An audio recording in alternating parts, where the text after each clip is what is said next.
ఈ తరపున నమస్కారాలు తెలియజేస్తా ఉన్నాం. నిన్న జరిగిన మీటింగ్లో ఆర్ఎస్ ప్రవీణ్ కుమార్ గారు కాంగ్రెస్ పార్టీ కాళేశ్వరాన్ని బాంబులు పెట్టి పేల్చారని మాట్లాడారు. మరి అదే ఆర్ఎస్ ప్రవీణ్ కుమార్ గారు బీఆర్ఎస్లో ఉన్నప్పుడు ఏం మాట్లాడారు కాళేశ్వరం గురించి అనేది నేను మీకు ఒక వీడియో రూపంలో చూపిస్తాను.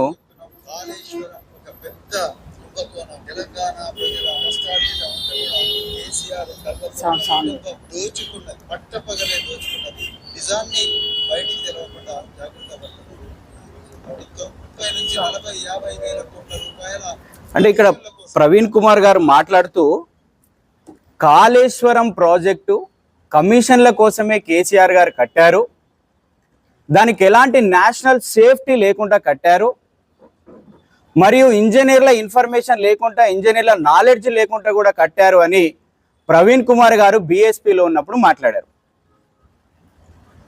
దానికి వరంగల్ వెస్ట్ ఎమ్మెల్యే మా ఎమ్మెల్యే గారు మాట్లాడుతూ ప్రవీణ్ కుమార్ గారు మీరు చాలా చదువుకున్నవారు, ఒక ఐపీఎస్ ఆఫీసరు, మీరంటే మాకు చాలా గౌరవం ఉంది, కానీ అబద్ధాన్ని నిజం చేసేలాగున కేసీఆర్కు వంతపాడుతున్నారు, మరియు కాంగ్రెస్ పార్టీ పైన బురద జల్లే విధంగా బాంబులు పెట్టి పేల్స్తున్నారు అని అనడం చాలా బాధాకరమని మా ఎమ్మెల్యే గారు మాట్లాడారు. మీరంటే చాలా గౌరవం ఉన్నదని ఆ వీడియో కూడా మీరు చూసుంటారు అని మాట్లాడినారు. కానీ దానికి టీఆర్ఎస్ నాయకులు కానీ ప్రజెంట్ ఉన్న బీఆర్ఎస్ నాయకులు కానీ ఇష్టం వచ్చినట్టు దళిత నాయకుడిని అంటారా అని ఎమ్మెల్యే నాయని రాజేందర్ రెడ్డి గారిని మాట్లాడుతూ ఉన్నారు. ఒకప్పుడు కేసీఆర్ గారిని తిట్టిన ఆర్ఎస్ ప్రవీణ్ కుమార్ గారు ఇప్పుడు పొగడడం ఏంటి అని మా ఎమ్మెల్యే నాయని రాజేందర్ రెడ్డి గారు అన్నారు. దీంట్లో తప్పేం కనపడ్డదని నేను ప్రశ్నిస్తూ ఉన్నాను. బాంబులు పెట్టి పేల్చారంటే మేము చూస్తూ ఊరుకోవాలా? పార్టీ తరపున అబద్ధాలు మాట్లాడుతుంటే చూస్తూ ఊరుకోవాలని మిమ్మల్ని అడుగుతా ఉన్నాం. వాస్తవంగా మా ఆర్ఎస్ ప్రవీణ్ కుమార్ గారు కూడా మంచివారే, కానీ కేసీఆర్ గారు, కేటీఆర్ గారు, హరీష్ రావు గారు ఆయనను మాయ చేసి ఆయనతోటి ఇష్టం వచ్చినట్టు మాట్లాడిస్తూ ఉన్నారు. లోకల్లో ఉన్న దళిత నాయకులు కూడా పాపం ఎర్రిబావులు, వాళ్ళకి ఏం తెలుసు? ఎవరు చెప్తే ఆటాడిస్తున్నారో వాళ్ళు కూడా ఇష్టం వచ్చినట్టు మాట్లాడుతున్నారు. మా ఎమ్మెల్యే నాయని రాజేందర్ రెడ్డి గారు దళితుల కోసం ఎమ్మెల్యే అయిన వెంటనే 3 ఎకరాల భూమి కేటాయించిన ఘనత ఎమ్మెల్యే నాయని రాజేందర్ రెడ్డి గారిది. చనిపోతే పాతి పెట్టడానికి కూడా సమాధుల తోట లేని పరిస్థితిలో దళితులుంటే వాళ్ళని కాపాడుకోవాలి, పాపం ఇంటి జాగలు లేవని దళితులందరికీ బెడ్రూమ్లు ఇచ్చిన ఘనత ఎమ్మెల్యే నాయని రాజేందర్ రెడ్డి గారిది. ఎవరికి ఏ కష్టం వచ్చినా ఇప్పుడు ఇక్కడున్న నాయకులను కూడా చూడండి, లేదా నాయని రాజేందర్ రెడ్డి గారు ప్రెస్ మీట్ పెట్టినప్పుడు కూడా నాయకులను చూడండి, ఎక్కువగా మేమే దళిత నాయకులని లీడర్లుగా తయారు చేసిన ఘనత కూడా నాయని రాజేందర్ రెడ్డి గారిది. ఎప్పుడు కుల మతాలను ప్రోత్సహించలే, అందరూ నా వాళ్ళే అనుకున్నారు. ఎవరికి ఏ కష్టం వచ్చినా, ఏ బాధ వచ్చినా ముఖ్యంగా దళిత కుటుంబాలకి నేనున్నా నిలబడుతున్న నాయని రాజేందర్ రెడ్డి గారు మరియు కాంగ్రెస్ పార్టీ. కేసీఆర్, కేటీఆర్, హరీష్ రావు ఖబర్దార్, మా దళిత నాయకులని ఈ విధంగా తయారు చేసి కాంగ్రెస్ పార్టీని కానీ మా కాంగ్రెస్ లీడర్లను కానీ వారి చేత నోరు జారించి మాట్లాడితే మేము ఊరుకునే ప్రసక్తి లేదు. వరంగల్ జిల్లాలో ముఖ్యంగా ఇక్కడున్న ఒక్కొక్క దళిత నాయకులం, మా బీసీ నాయకులం, మా ఎస్టీ నాయకులం కరడు కట్టిన కాంగ్రెస్ వాదులం. ఎందుకు అంటే కూడా మీకు ఒక మాట చెప్తాను. కాంగ్రెస్ పార్టీ బీదల పార్టీ, కాంగ్రెస్ పార్టీ మమ్మల్ని ఆదుకునే పార్టీ. అన్ని రకాలుగా కాంగ్రెస్ పార్టీ మమ్మల్ని ఆదుకుంటే మేము ఇక్కడ ఉన్నాం. బీదలకు ఇందిరమ్మ ఇండ్లు ఇచ్చిన ఘనత కాంగ్రెస్ పార్టీది. ఆరోగ్యం బాలేకపోతే ఆరోగ్యశ్రీ ఇచ్చిన కాంగ్రెస్ పార్టీ.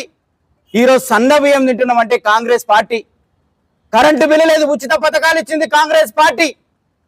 ఇలా చెప్పుకుంటూ పోతే ప్రతి ఒక్క పేదోనికి ఏ పథకం ఏం అవసరమో అది ఇచ్చింది కాంగ్రెస్ పార్టీ.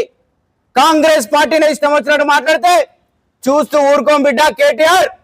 నువ్వు మా దళిత నాయకుల ద్వారా మాట్లాడించాలని వరంగల్ జిల్లాలో చూస్తే వరంగల్ జిల్లా అగ్గి రవ్వలమైతాం.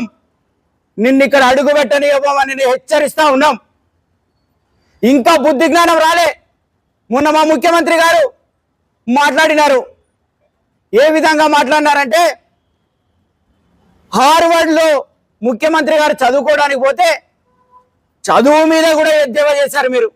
మీకేమో చదువు అంటే నాలెడ్జ్ లేదు, చదువుకున్నాడు కంటే ఇంకేదో నయం అన్నట్టు ఆ విధంగా మీరు మాట్లాడారు. కానీ మా నాయకుడు హార్వర్డ్ పోయి చదువుకొని వస్తే కూడా మీరు జీర్ణించుకోలేని పరిస్థితులు ఉన్నాడు. తప్పు చేసిన వారికి ఎవరికైనా నోటీసులు పంపిస్తారు. విచారణ నిమిత్తము అనుమానం ఉన్నా కూడా నోటీసులు పంపిస్తారు. దాన్ని నువ్వు నిరూపించుకోవాలి. కానీ రాష్ట్రాన్ని రెచ్చగొట్టి అగ్నిగుండం చేసి జాతిపిత జాతిపిత అని మాట్లాడతారు. ఈ రోజు తెలంగాణ ఇచ్చింది సోనియమ్మ, ఆమె జాతిపిత. ఇక్కడ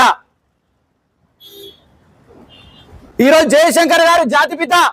తెలంగాణ రాష్ట్రానికి నీలాగా 1300 కుటుంబాలను 1300 మందిని బలి తీసుకొని దళితుల్ని ముఖ్యమంత్రి చేస్తా అని నువ్వు ముఖ్యమంత్రిగా కూర్చున్నావు. నా తల నరుక్కుంటా అన్నావు.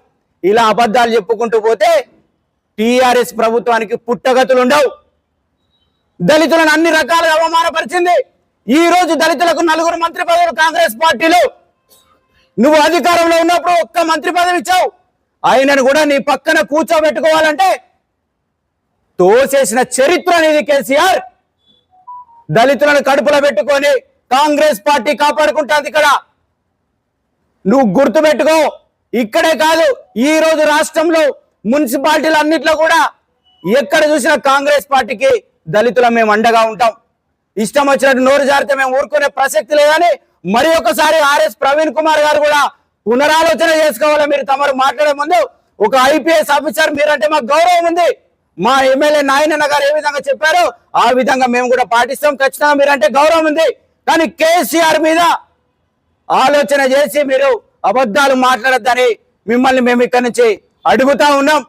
లోకల్లో ఉన్న మా దళిత మిత్రులందరికీ కూడా తెలియజేస్తా ఉన్నాం. ఈ రోజు అన్నిటికీ అండగా ఉంటున్న ఎమ్మెల్యే నాయని రాజేందర్ రెడ్డి గారి దళితులకు వారిని ఇంకొక మాట కూడా మీరు అనొద్దని మీకు చెప్తా ఉన్నాం. మీకు కూడా ఏ కష్టం వచ్చినా ఏ బాధ వచ్చినా ఎమ్మెల్యే నాయని రాజేందర్ రెడ్డి గారు వరంగల్ వెస్ట్ నియోజకవర్గంలో కాదు వరంగల్ జిల్లాను కూడా ఇన్ని సంవత్సరాలుగా కాంగ్రెస్ పార్టీ జెండాను నెత్తి మీద వేసుకొని కాంగ్రెస్ పార్టీని గెలిపించిన ఘనత ఎమ్మెల్యే నాయని రాజేందర్ రెడ్డి గారిది. ఆయన లేకుంటే ఈరోజు కాంగ్రెస్ పార్టీ వరంగల్ జిల్లాలోనే లేదు. అంత కష్టపడిన కాంగ్రెస్ పార్టీ మమ్మల్ని అందరూ